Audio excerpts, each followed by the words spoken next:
Hey everybody, happy Friday.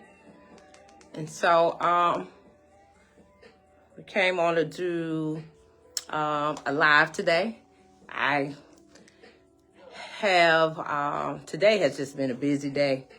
You want to make sure we're really supporting Anthony Stewart case. We got more information on that Hassan sent me with him. He wasn't able to finish and complete the amount of dialysis that was needed. And I don't know. I'm one of those people that I'm saying to myself, like, at the end of the day, I know you do your professional letters and all this and stuff, this type of thing, but whatever happened to human decency? Like, just whatever happened to being human, And so, it's one of those things that we have going on. We're going to have Askari, Lumumba coming on in a little bit. He's going to be calling in a few minutes, but I want to come on and get the live started, and then he'll come on. And we're going to be really talking about the origins of Prisoners' Rights Clinic and how it goes into Black August. Peace, Full Circle. How you doing? It was amazing to see that, that interview. I still remember that interview like yesterday. I can't believe it was 3 years ago. But we're going to be coming on, and he and I are going to be talking about the origins of Prisoners' Rights Clinic and how it ties into Black August.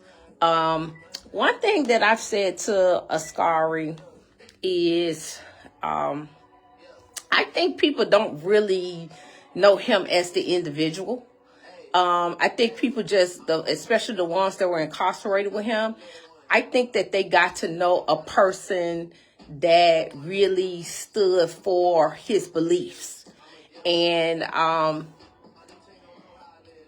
was talking to someone a couple weeks ago, and I asked him, I was asking them a question about what they thought about, the things that he's done in his 20-some years as a human rights and civil rights activist on the inside of prison. Then he's a jailhouse lawyer. And one thing that they said to me that stuck out, that has been on my mind ever since, was what was it? I'm trying to think of the name that she used when we talked. She said that what was the word? It was kind of like a rebel. She was saying that he I got to think of that word, but it was a name that she said, but she's like, that's just what I heard. And I was like, I said, did you know? Because a lot of people don't know, but you can actually look this up as it's public record. In February 10th of 2022, Askari actually filed a 1983 civil rights lawsuit against the Virginia Department of Corrections to ask them to adapt the tablets that was actually adapted back into 225 before Chadwick Dotson left the Virginia Department of Correction. And so a lot of the things that he did, I think, is kind of misunderstood in certain ways. Askari was given like a 53-year sentence at the time before they gave fishbacks and made him eligible for parole. So from his perspective, he was given pretty much a life sentence in prison. And so he used his time to learn the law. And when he really learned and comprehended the law, what he did is he, wanted to hold Virginia Department of Correction accountable in the treatment. When it came to the heat, because the heat is still now a really big issue. I don't understand how they expect these guys and these women in prison to adjust to, for example, the heat. There's no air conditioning in a big amount of the prisons. And so he was one that really, and I tell him how he sacrificed himself, really, because a lot of times when he wanted to organize to get people to speak up, he was shipped off to Red Onion. He was shipped off to River North, Wallace Bridge. This is him calling now. So hold on a second. Hello?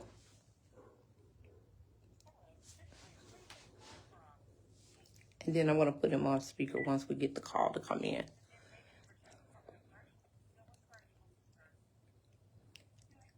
And if you're on this live, share this live. Share it.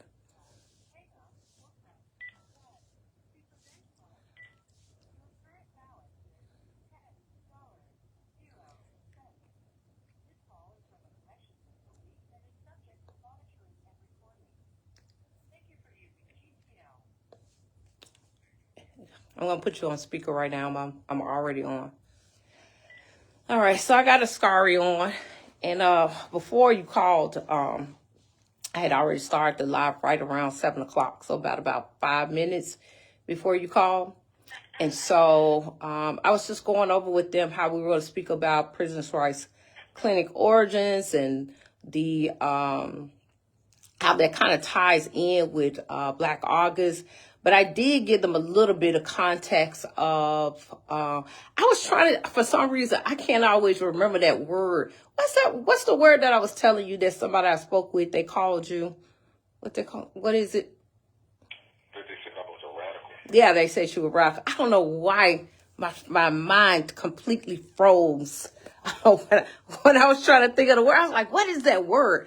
But I was speaking on how, when I asked this person about you, because I don't want to say names with her because it was a conversation, and they said, I had never talked to him, but from what I've heard, he's a radical. And I was like, so why do you say that? And they was like, I don't know. That's just what I heard. I was like, and so I kind of started giving them a little background, some of the things that you did, the person I was talking to, or whatever. I was telling them some of the violence and the things that, you experienced incarcerated. And I was like, I said, and I think I said that to you earlier when we spoke today, the word radical and how that could be perceived or whatever. I do think that you are a very strong person who, when you have a belief, you stand on it. You stand on, what you feel are your principles, the identity that you've adapted in the period that you've had to do, what has been 28 years in prison. And so, so I was discussing that. So let's go back. Let's talk about that. So let's start there. And if you could give a little bit of context of, Prisoners' Rights Clinic and the origins of it, and then kind of just start tying that into to Black August, however way you want to do that. Well, first of all, thank you. Appreciate you as always, Madam President Marla Austin, for making the time to give me a platform and allowing me to speak, and all that you do with prisoners' rights. And with that beautiful intro you gave, I guess what I'll do is I'll kind of put it in a little bit of a historical context for the month of Black August. So, first of all, the whole notion of Prisoners' Rights Clinic came from the concept of prisoners having rights in the first place, which historically has been a struggle. Prisoners have not always had rights in this country. For a long time in America, prisoners were slaves to the state. And that particular notion that prisoners are slaves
origin of Truth and Citizen, everything was centered around lock them up, throw away the key. They're animals. We're not treating them like humans. They're not getting out. What are we giving them programs for? Why the hell do we even give them cable? This was the sentiment around prisoners when I came in the system.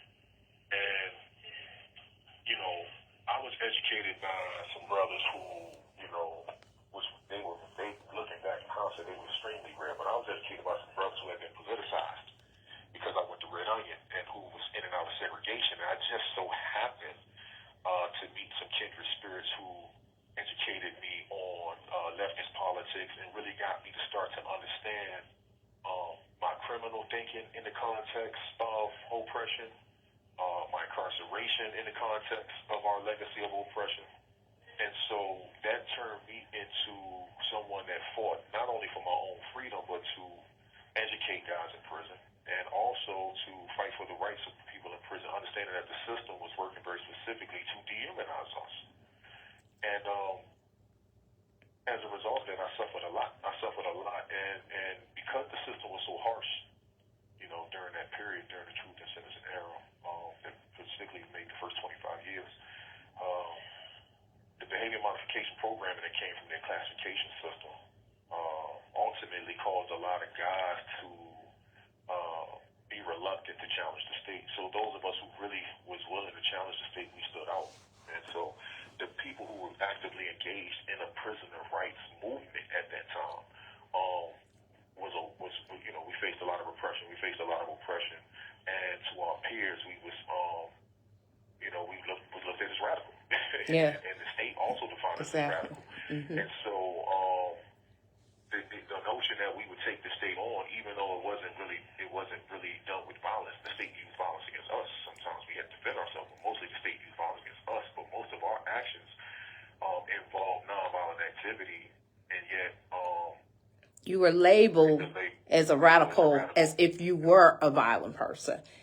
And you said something that was big, Askari, that I really want people to understand, because I feel a lot honored. I feel very honored by our growing, you know, friendship, relationship, where we've been able to really get to know each other, and you were able to share some things with me. Can you share just a little bit, and you don't have to go too deep into that, the sacrifices, like sometimes what that looked like when you did try to organize, or you spoke against the suppression of people incarcerated? What did that look like, and what did you experience, without going too deep, so people can understand what you actually felt? Because I think sometimes when they see you, they see this strong person, which you are.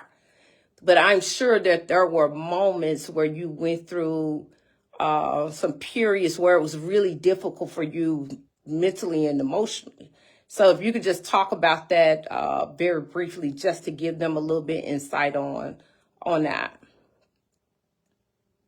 Yeah, thank you. Well, so, no, I mean, of course. And, you know, the state was brutal in the age of Truth and Citizen. There was a director by the name of Ron Angelo. He was the first director in Truth and Citizen. George Allen was first governor, but it really blossomed under the governor, Jim Gilmore, who was my first governor. He really was the one that took Truth and Citizen to the next level, and then, you know, Virginia's new penology. But they was given carte blanche, man, to do what they wanted to do with impunity, with no consequence.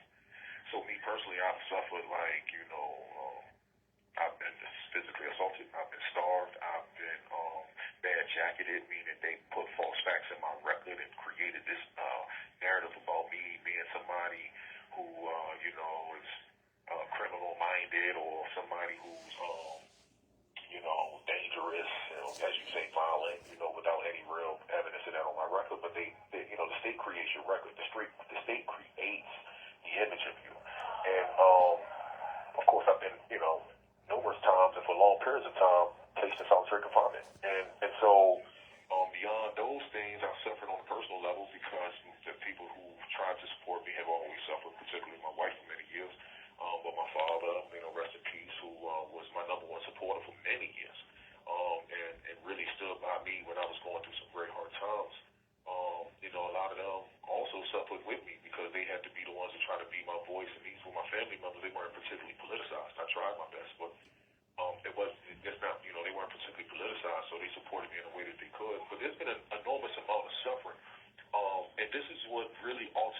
led to me wanting to create the organization Prisoners' Rights Clinic. You know, it was through all of these experiences of oppression, you know what I'm saying, of abuse, where I said we have to create an institution that protects prisoners so that this doesn't continue to happen, and that there aren't prisoners who are like me, who are sitting in a solitary confinement cell, who's just been beaten up, they refusing to give him food, or they put stuff in his food and he has nobody to call. That was what was the motivating factor behind creating Prisoners' Rights Clinic. And then from there, I reached out to Hassan when he was released, because I needed somebody to help me file. And Hassan, I knew him from in prison. And being in prison with him at another institution for a while, we did some things with the Virginia Prison Justice Network, so forth and so on. So I asked him to help me get prisoners' rights up and going in the street. And he was willing to do that. But ultimately, the struggle for prisoners' rights really comes from my struggle in the Department of Corrections and all the suffering that I went through. Okay. And Askari, tell, if you can, I did tell a little bit, because I'm gonna be honest, I was very when I read that February the 10th, 2022 filing that you did with the tablets, if you could just talk 2 minutes, because I know we're tight on time and we're doing really good on time, but if you could just talk 2 minutes about that, because you are, I mean, I may be being biased because I work with your courts. But I think your work is just amazing. I think you're very brilliant when it comes to the law, the way you think, the way you process, because I've watched you when we've had people to come to prisoners' rights and need assistance, the way that even when I'm explaining it to you, it takes you a moment where in your mind begins to work, you begin to process, and then you begin to just put some things together. And so I don't think people know all the numerous filings that you've done over the years. But if you could just talk briefly about that February filing and any other additional that you want, that you feel like that you just want to bring on, because I know we're tight on time, just to give people some insights on your thought process when it came to that filing. Because the biggest thing is it ended up being adapted by Chadwick Dotson in 2025. So can you talk about that just a little bit for us? Yeah, so the 2022 filing, the GTL filing, a lot of what I do when I file lawsuits, I write press releases. Make sure that the media know that there's a prisoner litigating against a particular issue. So I framed it as a stop the violence petition. And what the reason I said that is because for many years in prison, guys they were brutalizing one another over phones in Virginia. Guys have been killed over the phone in Virginia. It's like something that's not really talked about, but guys was placed in a situation where they had to compete for the phone, because what the state was allowing was GTL to create a no refund policy. So people were putting money on their phone, and there was no refund, and so everybody had to pay a pecuniary interest in the policy to use the phone. So of course you're going to have competing interests. So people formulated gangs, people formulated gang phones, people formulated city phones, people formulated religious phones, and this led to a lot of violence. This led to a lot of group violence. This led to a lot of people being stabbed. This led to a lot of people being beaten. You know what I'm saying?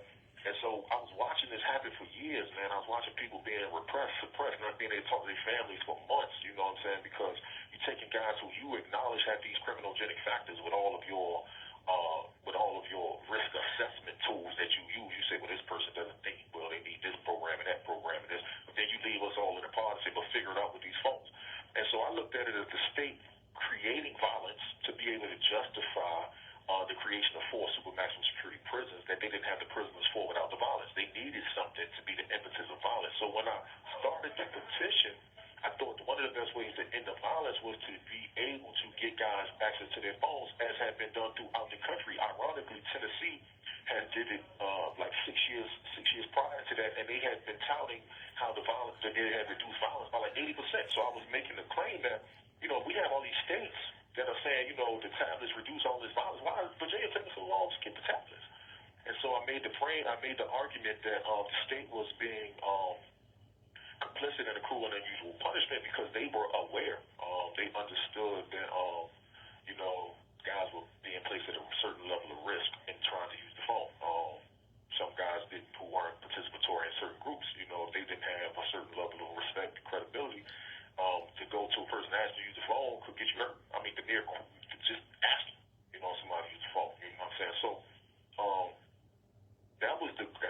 motivation behind that lawsuit and trying to get the tablets placed in the system, it was ultimately to stop the prisoner on prisoner violence that I was seeing the state with the impetus of. Oh, wow. Well, I think you did an amazing job. I think you're a very brilliant jailhouse lawyer / certified paralegal. I just think that you're an amazing person, just the way that you have sacrificed yourself. You sacrificed your freedom. I think that people don't understand that because of your political stance, which labels you as a political prisoner, that took you away from your family. In particular, there were long periods of time that you were unable to see your wife. At times with visitation, you was punished with suspension of visitation from her for long periods of time. I think a lot of people don't know even, in 2003, I think that they've heard it, but they don't understand the tremendous loss that you took when your wife was murdered in 2023. And so even through that period of going through grievance and pain of losing your wife in such a horrific way, how you continue to even still continue to fight, not just for yourself, but your peers. Because one of your latest filing has been the parole hearing. I think a lot of people don't understand that the law is every person that goes up for parole is supposed to have a parole hearing. And so I want you to talk to, our supporters and anyone that's listened to the video about the parole hearing and the right for everyone to go up for parole here. They're supposed to have a hearing. So if you could talk about that in that filing. Yeah, well, I mean, the same thing, same context, prisoners' rights, Black August, the resistance. We're struggling to get these people to recognize us as human. If the people create the law, and the Department of Corrections or the Virginia Parole Board says the law, then that's dehumanizing. I mean, that's them saying we don't care about the law, you're not citizens, we do not respect your status as a citizen in this country who we have a duty to apply the law to. Well, we are complicit in that. Those of us running around acting like that's not a big deal. And what we're doing is we're actually negating the fact that prisoners have rights.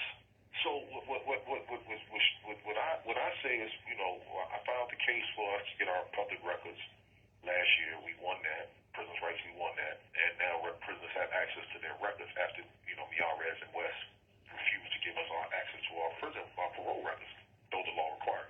Now we have the new parole board, who has been slightly better than the last board, but they still have a lot of work to do. But they have been refusing to give people their public hearings as required by law, denying prisoners their rights.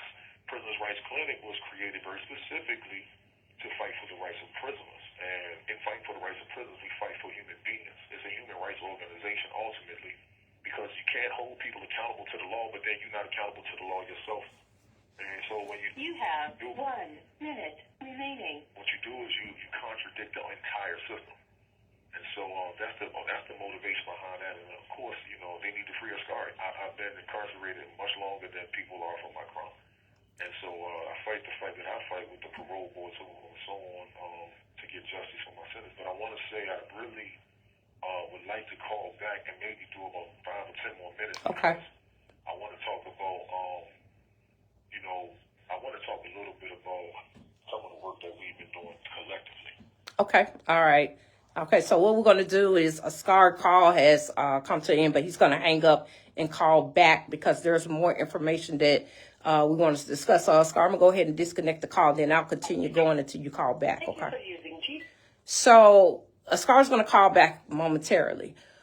The reason for this this live tonight is we really want to make sure that as an organization that we ensure that everybody understands the rights that they have, particularly with the parole board. That was quick. Hold on a second, y'all. Hello. Hello. I think because it was so quick, the thing didn't come. sometimes the message didn't come in, so he'll call right back. But let me go back to what I was saying while Askari calls back. But I think that a lot of people are missing. Let me say this. I do think that this parole board is doing a better job than the recent parole board. Because let's keep in mind, the last parole board, it was less than 1% of people that was released. And so this parole board has done better in releasing people. But where I think that there is a disconnect that needs to be corrected is the fact that everyone has a right to a parole hearing by law. But let me answer Askari's call. Hey, Angel, how are you? And Vanessa, yes, tell Marco we think of him very often. I really enjoyed the time that he spoke on his live, and fingers crossed. I believe he's going to get parole though. Peace to you, Hassan. So our executive director, Hassan Shabazz, is on. I think everybody's been seeing the great work he's been doing on Anthony Stewart case. So let me bring Askari on.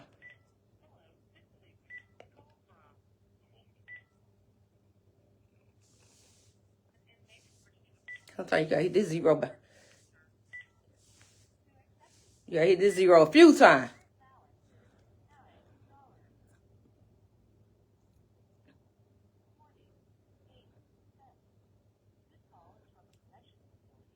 Okay, guys, let me bring him back on. Okay, Askari. Okay, so I'm gonna put you back on the phone. The last call, the message didn't come through, so the call didn't come through. Okay, but let me go ahead and let you finish. All right, so we're gonna have Askari to finish. Go ahead and finish what you were saying, Askari.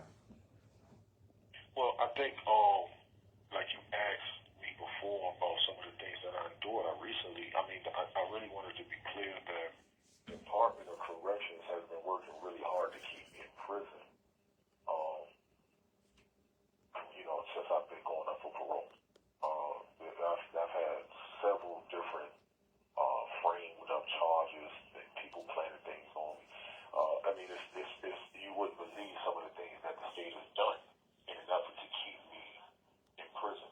And I wanted to talk about how I know this catching you left off the cuff, but I want to talk about how you really, in this last instance, when a lot of people left, a lot of people had, jumped ship, you went and uncovered and did that great investigation and disclosed the Department of Corrections corruption in my case, and forced these people. I think people see Askari is at the model. Askari's at the I'm at the model because the Department of Corrections made a concession because we figured out the Department of Corrections was complicit in some corruption in my case. And so what they did was they put me at the model. And I want the public to understand that's why Askari's at the model. I'm not at the model because I opted in. They put me on the model as a concession. And that happened because you, Marvel, went above and beyond with everybody. And I mean everybody with a capital E. Disappeared and left me when I was in segregation. You stayed 10 toes down. He was a warrior. And I think you need to get your flowers. I don't think enough people realize you as the president of Prisoners' Rights Clinic has taken us to the next level. You gave us credibility. You brought a certain level of structure to the organization. And I want to say to the public that I appreciate you tremendously for helping me to take the true vision of prisoners' rights to the next level, to where I really thought about when I was in them six cells, being beaten, being starved, and really wanting to crop and help and create this organization. You're helping me take this organization to that level. And I want to thank you personally, live in front of everybody, for the work you've done. I don't think you get enough credit for the work you put in, for the sacrifice you made, self-sacrifice, sacrificing yourself to allow other people to shine, when you do a lot of the work.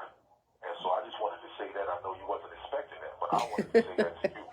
And let the world know how great you are, how amazing you've been, and that you're the warrior of warriors. You represent what Black August is all about, which is radical resistance from the queen perspective, from the warrior queen perspective. So I just wanted to say that to you. I appreciate that, Askari. Don't have me getting emotional on this thing either now. But thank you. That was I think a lot of people don't know, that was a very difficult time when at your last parole hearing. A lot of people don't know that they came and got you during the parole hearing and put you in a very difficult situation for about 4 months, because we never even really talked about it, really. But put you in a very difficult situation. It was very, very, very, very hard, to watch you go through it. But I will say, like, during that period, I really believe that during that time, you really taught me a lot. You really taught me about how the disciplinary hearing goes, which I think is so, oh my God, I think that disciplinary process is so unfair to those guys in there. It's so unfair. And, you really taught me, the process. And I think that watching you go through it was hard, because I think a lot of people don't know, because I tell you all the time how tough you are or whatever, but how even no matter how tough things look for you, you always remain Askari. You always remain Askari. Don't show any emotion. I think I was breaking down on the witness stand because I just hated to see you go through that. I did, because I'm a tough person. I think that you and I, we're very similar, except you're a little tougher than me, because I be telling you, I told you the other day, you are so stubborn. I've came to really admire your strength and the individual you are and the person you are, and the way that even in your difficult times and the loss of your wife and fighting to get your freedom, how you always think about everybody else as well. It's never just you. It's always, let's do this for everybody. Because sometimes I have to say, Askari, we're not doing that. I'm going to invoke my role as president. We're not doing that. Let's focus on you right now. And you always find a way to really try to think of everybody else. And I really wish sometimes, after getting to know you and things like that, that people return that exact same support to you, because it's very deserving. Very deserving of the way you treat people. You deserve the same support back. But anyway, let's go back to what we were speaking on with the parole hearing and other things. So let's go back to that. Well, I think too, I want to shout out Sandy Hodgman, the great Sandy Hodgman, who's supported me for over a decade back before Black Lives Matter, before COVID, when the prisoners' rights movement in the system and out wasn't nearly as impactful as it is today. Sandy was there. Sandy was getting me out the hole. She's doing journalist calls just to get me out the cell. And I'll be like, what's going on? She'd be like, you want to talk? She'd be like, nah, I just want to get you out the cell for the thing, Shout out to Sandy Hodgman. But Sandy Hodgman wrote a beautiful piece. Yeah. Spanberger touts prison reform, while many inmates say something different. That came out a couple days ago, August 11th. I encourage everybody to read that. Please read that article and share it and get people to read it and fully understand when we talk about prisoners' rights. You know what I'm saying? We've allowed the prisoners' rights struggle to kind of veer into schmoozing with the Democratic Party. The Democratic Party created truth and sense. Yeah. There's been no real acknowledgement by the Democratic Party of Virginia that they are complicit in the creation of truth and sense. Yes, the Republican Party out here, they was the ones in power at the time who adopted the philosophy of the Violent Crime Control and Law Enforcement Act. But that was created by Democrats. That was Bill Clinton. And so the notion that we can keep going to these people and expecting them to be our savior when they the ones created the very problem in the first place and never taking any accountability for it. Mm-hmm. You know what I'm saying? The low parole rates in this country, the guys not having access to good time, they're having to struggle for 20 years for fishback, for 15 years for juvenile parole. They're allowing people to die, geriatric prisoners to die in prison rather than release them. That's the Democratic Party. So we have to be careful with the new modern prisoners' rights struggle and allowing the prisoners' rights struggle to become simply about running to the Democratic Party and trying to persuade them to change laws. We still have to be grassroots. We still have to support the jailhouse lawyers and the guys in the prison. We have to educate the guys in the prison. Yep. We need to be down on this voting rights thing. You know what I'm saying? There's an enormous amount of prisoners right now in the Department of Corrections who actually have the right to vote according to the Fourth Circuit. Read the case King versus O'Bannon. But you have the Department of Corrections and the state of Virginia under Democratic leadership fighting to prevent prisoners from using their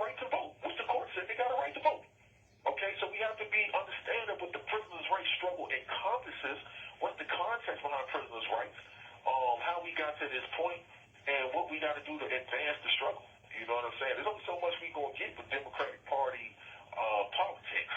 We still got to struggle. We got to see that there's gonna be times when we have to be a little bit confrontational with them. We have to challenge them and push them too. Sometimes you have to urge them to do the right thing. You know, you think you look back at our brothers, Martin Luther King and Malcolm X, and the brothers during the civil rights struggle, the women and men during the civil rights struggle. Democratic Party under JFK had to be pushed. Yeah. Had to be pushed to that point. Lyndon B. Johnson was a segregationist. They had to be pushed. It wasn't like they just say, "Oh, we're doing this because it's the right thing." People was in the ground. People was being killed. So the work continues. We have to struggle. It's not going to be going and begging people for mercy, and they're going to always do the right thing. We have to stop looking in terms of capitalist exploitation and exploiting the suffering of guys in prison, because there are guys who are really suffering in this prison system, man. They are really suffering. All about making a dollar. Mm-hmm. Exactly. Because I think people need to remember this when it comes to the new governor. She received 90% of the black votes. 90%. And I think that they have to remove this thought process that we waiting on someone to come save us. There is no accountability to them, because there was a press release, and I love what Senator Hausman wrote, because she hit it the nail on the head. They held this press release, and I love the way that you broke it down to me when we spoke about the article, and I'm going to give you some room to speak on that too. But they spoke on how they're doing all these things that's making prisons better, but yet we're still waiting on Anthony Stewart's conditional pardon to be signed. We still have the parole board still not having hearings. We have medical neglect in prison. The models are not being created as models. They're not models as in the terms of what they're saying that they're models. Just a lot of things that I'm just saying, like, I hear y'all, but Prisoners' Rights Clinic is in the prison. Like, I don't think people, Askari, understand the work that this organization is doing in the system to try to make sure that people get out of prison. I think because we're not, sitting on the parole board, or we don't have all the time that we wish we had to post and stuff like that, because we so busy doing the work. I don't think they understand the magnitude of the work that this organization is doing, and what we often being, fighting against inside the prison. And so I want you to, you were saying to me about the over budget on the medical with the geriatric. Can you talk a little bit about that, and just wherever else you want to go with that? Yeah, well, just in the context of Sandy's article, like you said, she talks about how the Department of Corrections put out this press release, did this press conference, and did all these, bells and whistles about the greatness of the reforms that they're implementing. But meanwhile, solitary confinement is still up and well in Red Onion. You got people out there calling themselves the solitary confinement queens and kings and all that. Solitary confinement is up and running, and it's still brutal. You still have guys at River North being brutalized. You still have guys at River North being stuck in the mountains, unable to get transferred. You still have a lot of police corruption at Walnut Ridge. Guys still being killed. Guys still dying from medical neglect. Just a couple months ago, 6 people died. Just a month and a half ago, 6 people died in a week. You still have all of these problems taking place in the Department of Corrections while they're putting out, these fluffy articles and press releases about the greatness that they're conducting. Now, I want to be clear, they've made some strides. I'm not going to totally negate that, but we're not going to act like the little bit of strides. They poison us and they call us sick. You're cleaning up your own mess. Exactly. You're correcting abuses that you created. You're correcting problems that you made. You see what I'm saying? So we have to always keep that in mind. And so they're not doing us any favors. Exactly. They've used us for the last 30 some odd years under this crime policy they call truth and sentencing. And this is one thing prisoners' rights keep hitting on. At the end of the day, none of this is really going to change until we get rid of truth and sentencing. That's one of the things they talked about in Sandy's article, about the fact that they are studying bringing back parole. But I don't think there's anything to really study. I think first and foremost, you need to release the guys who have been denied parole arbitrarily, like myself and so many others for the last few years. This parole board's taking a long time. One of the things that a lot of people do not know is that the parole board manual requires a decision within 60 days, and if not, they're supposed to give a person a status report. You have people who have been waiting on an answer since December last November. Oh, wow. That's report no nothing. You know what I'm saying? Where's the prisoners' rights? Where's the prisoners' rights energy for these parole, with all the parole advocates out there for these guys? You know, they're being denied a right to their right to be known what's going on with their case. And so, I mean, you know, it's just a whole lot going on in the Department of Corrections, and while they made some small strides, there's a lot of work to do. And in the context of Black August, bringing it full circle, this is why we have to continue to work on fighting for the rights of prisoners struggling on the ground, grassroots work, grassroots activism, supporting jailhouse lawyers, supporting the guys who are being shipped out of state because they're trying to silence them. You know, there's plenty of guys who I know personally who have been shipped out of state. Department of Corrections has shipped around the country rather than allow their voice to be heard in the state. Where, you know, support the political prisoners and the jailhouse lawyers, y'all. You know what I'm saying? Yeah. So we got about 5 more minutes, Askari. I want to completely give the floor to you to talk to the people. We have been pushing the Free Askari movement, which is the movement to have you granted parole, which you deserve parole. You've done an amazing just job, just doing great work on the inside. We haven't even touched the surface of some of the work that you've done, even recently with creating a program, Inside Justice, to help those incarcerated who were impacted and became victims while they were incarcerated from losing a loved one. And that was created based off of your trauma from losing your wife, which shows once again, even through your trauma of you thinking of others. The list goes on and on. I just don't think we have enough time to even touch the surface on some of the amazing work that you have done just even recently. And so for the last 5 minutes, I want to talk about the Free Askari movement and what we could do to really push that movement, the support of the community. So when you go up again for the 4th quarter, that you would get what you deserve and receive parole. And so let's talk about that. You got about 4 minutes for us to talk about that, and then we'll come back again next week and we could talk a little bit more.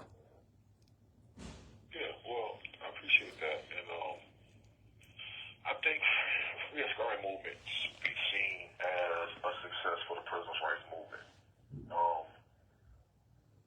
There's been a lot of parole releases, and I'm so excited for a lot of my bros. I know a lot of the guys from 2020 to now who've been released. I'm so happy for them. I'm so happy that they've been able to make it. I'm happy for the guys who make it every day, guys who've been released.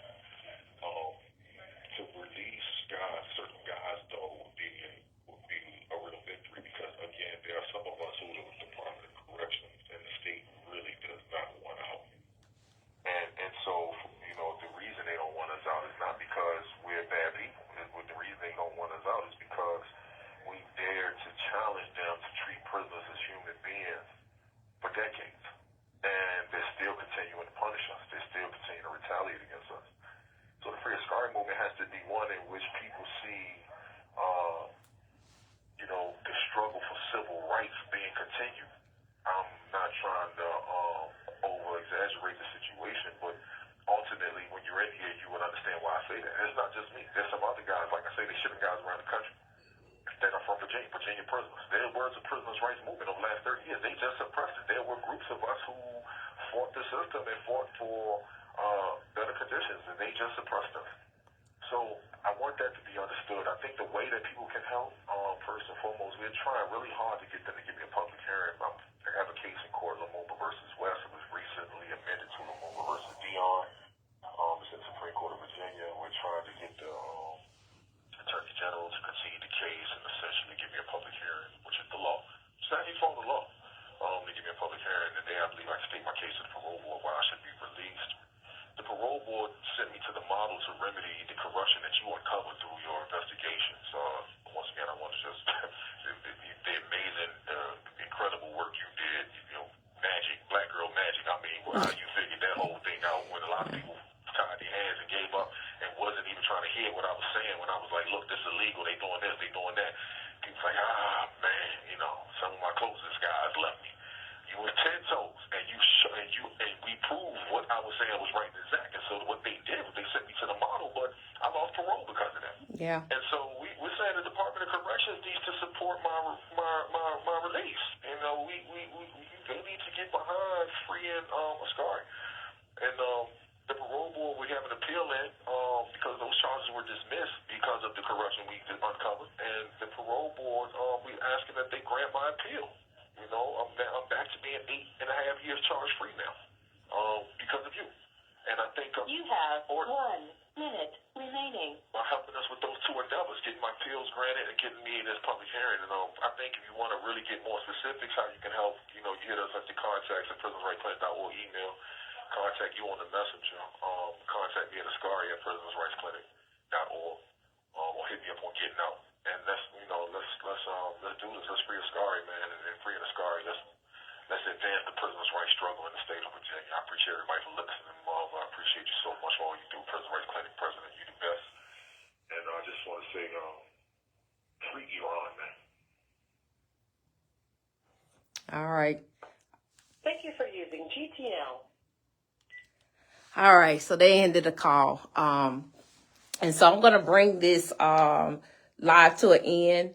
Our executive director, Hassan Shabazz, has worked, oh my God, endless hours. Oh my God. Some things Hassan has told me in the last few days of the amazing work he's doing at Greensville. He's been really working hard with those guys in Greensville in the medical, with Anthony Stewart. With him working so closely with Anthony Stewart, he's been able to find out other things that has been going on with some of those guys in prison.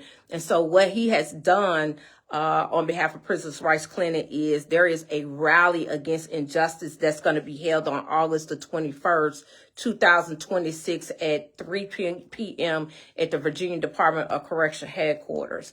The guys, change can only start when you show up. You know, Prisoners' Rights Clinic, we have been willing to put, you know, ourselves out, sacrifice our time, our energy, our space, because this is a lot on us mentally. I literally had to take a mental break yesterday after Hassan and Sean did the Wavy News 10 news thing. I had to take a mental break.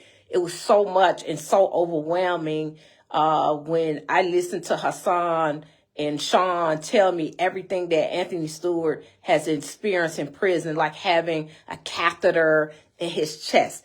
They tried to put one in his neck. Even today, they medically neglected him where, with the dialysis, Hassan had to send his 20-something letter. Like, I'm so, like, even now I was so over it. Like, he had to send another letter, 20-something letters. The 20, I don't even know, I think it was the 25th or something like that letter, because when he was having dialysis today, it didn't work correctly. And then they didn't even keep him on the amount of time he's supposed to be on. I'm going to be real with y'all. I was so over it when Hassan sent that letter to the Health Service and the Virginia Department of Correction and Legislature. I was so over and responded. I just said to them, when are you going to be human? When are y'all just going to be human? When are you just going to be a person? Because first of all, none of y'all wouldn't want to go through that. None of y'all could never be Anthony Stewart and sit up here and be on an outdated dialysis machine, for one, afraid for your life in prison and hoping every day you survive. Like, so when are you just going to be human and do the right thing and say, if your dialysis machine is not working, send him somewhere where it works correctly, and just sign the pardon. I'm really frustrated with the governor's office. I'm very frustrated because I feel like black people in particular, black people. Oh, and let me correct. Hassan says the 26th letter. I'm over it. I don't want to start cursing. So, oh my God, who does that? He has sent 26th letter. All the stuff that him and Sean done. I'm so over it. But I'm frustrated with the governor's office as an organization. I'm frustrated with the Virginia Department of Correction. And the reason why is because I see them sit and say to people, we're doing all this stuff to make things different. When me, Hassan, and Askari, we know it's not happening because we're in there every day. We're there every day. Like me and Hassan and Askari, we don't get days off. We're there every single day hearing what's going on. I'm reading emails. Hassan's reading emails. We're hearing about, Hassan told me about somebody that barely has an intestine walking around in prison. How do you can't even walk around out here in the free world with barely an intestine. But you're walking around in prison and these people are are way over and really can't afford to keep them, but they rather keep them and let them die in prison. For what? Their job doesn't excuse them from being judged one day when we all got to be judged for our actions here on earth. They're still going to be judged for that. A guy in prison with no kidneys? Make it make sense. A guy in there who Anthony Stewart goes on dialysis and then got to go back to prison. Do y'all know how people feel when they have dialysis? How draining and hard it is on the body, and then you got to go back to prison. This diet they give you.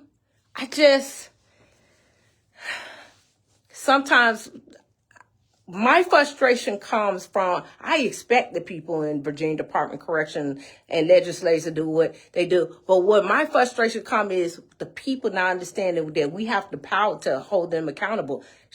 Governor Spanberg wouldn't be the governor without the people going to vote, without y'all donating your money for her campaign. Isn't it ironic how we fund their campaign and then vote for them to be in, then they get in office and won't answer the phone?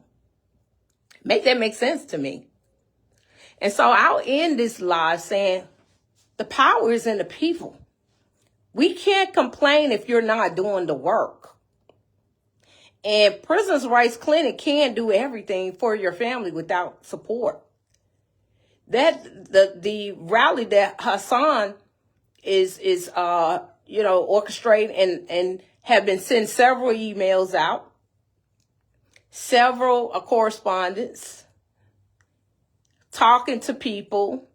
He came all the way down here. Hassan lives in Richmond. He came all the way down here to Portsmouth to do that news footage for Anthony Stewart. Nobody's paying him to do that. And so at some point, it has to be the people to stand up. We're sitting here, we're pushing for your fathers, your brothers, your baby daddy, your husband to get what they deserve, which is a parole hearing. But what makes it more successful is the support. We're pushing to make change by getting Anthony Stewart out of prison so a lot of these other guys will stop suffering that. But it really makes it easier when you support. But we're single-handedly running every day. But when are y'all going to stand up and do the work?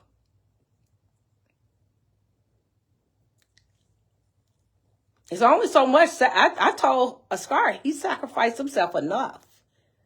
He sacrificed himself enough because the ones that he sacrificed for, and a lot of people got out of prison, where are they in supporting him? He's being called radical for standing up for his peers. So when are the people going to say, okay, so what can we do to stand with Askari to ask the parole board to release him? When are we going to stand with Hassan? And y'all ain't even heard Hassan's story. I've worked with Hassan all these months. Didn't even know his story. How the hell you get 26 years for what they gave him? I could not, when he told me, I couldn't believe it. I said, what? What the hell is going on? You get somebody that's 26 years? And instead of getting out of prison, he could do something else. He came in and he's trying to help save y'all family members. So when are we going to come together as people? Because it's power in the people. All right. So I leave you guys with that.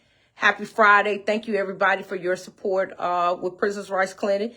Please continue to push and support Sean. And Hassan is Anthony Stewart's advocate. He has been advocating for him for the last couple of years, along with Sean. Press the Secretary of Commonwealth to sign that conditional pardon today, immediately. He should have been out yesterday. Donate to Prisoners' Rights Clinic. That's the biggest thing. Prisoners' Rights Clinic is a nonprofit. We move by donations from the people. And we're out here doing a lot of work. A lot of work. Like We are so busy. We don't have time to come on here and post because we're so busy trying to save people on the inside of the prison. So donate. Because Hassan drove all the way out here yesterday and back to Richmond to do that interview. And he's not an employee. It's based on donations that come in to support the work that we're doing. So I can't say enough. The power's in the people. And just to support if you really want to see a change. All right. Happy Friday, guys. Oh, thank you, Vanessa. Please give Marco my best. He was such a, before I go, Marco was such an inspiration when he shared his story. And I really believe that he's going to make parole and whatever Prisoners' Rights Clinic can do to support his parole. Please, Miss Vanessa, let us know. And thank you for your work that you do. You do amazing work as well. So thank you also for your work that you are doing as an advocate as well. So please let Marco know that Prisoners' Rights Clinic does stand in solidarity with him as he pushed to be released from prison under parole. So please give him that message. So happy Friday, everybody.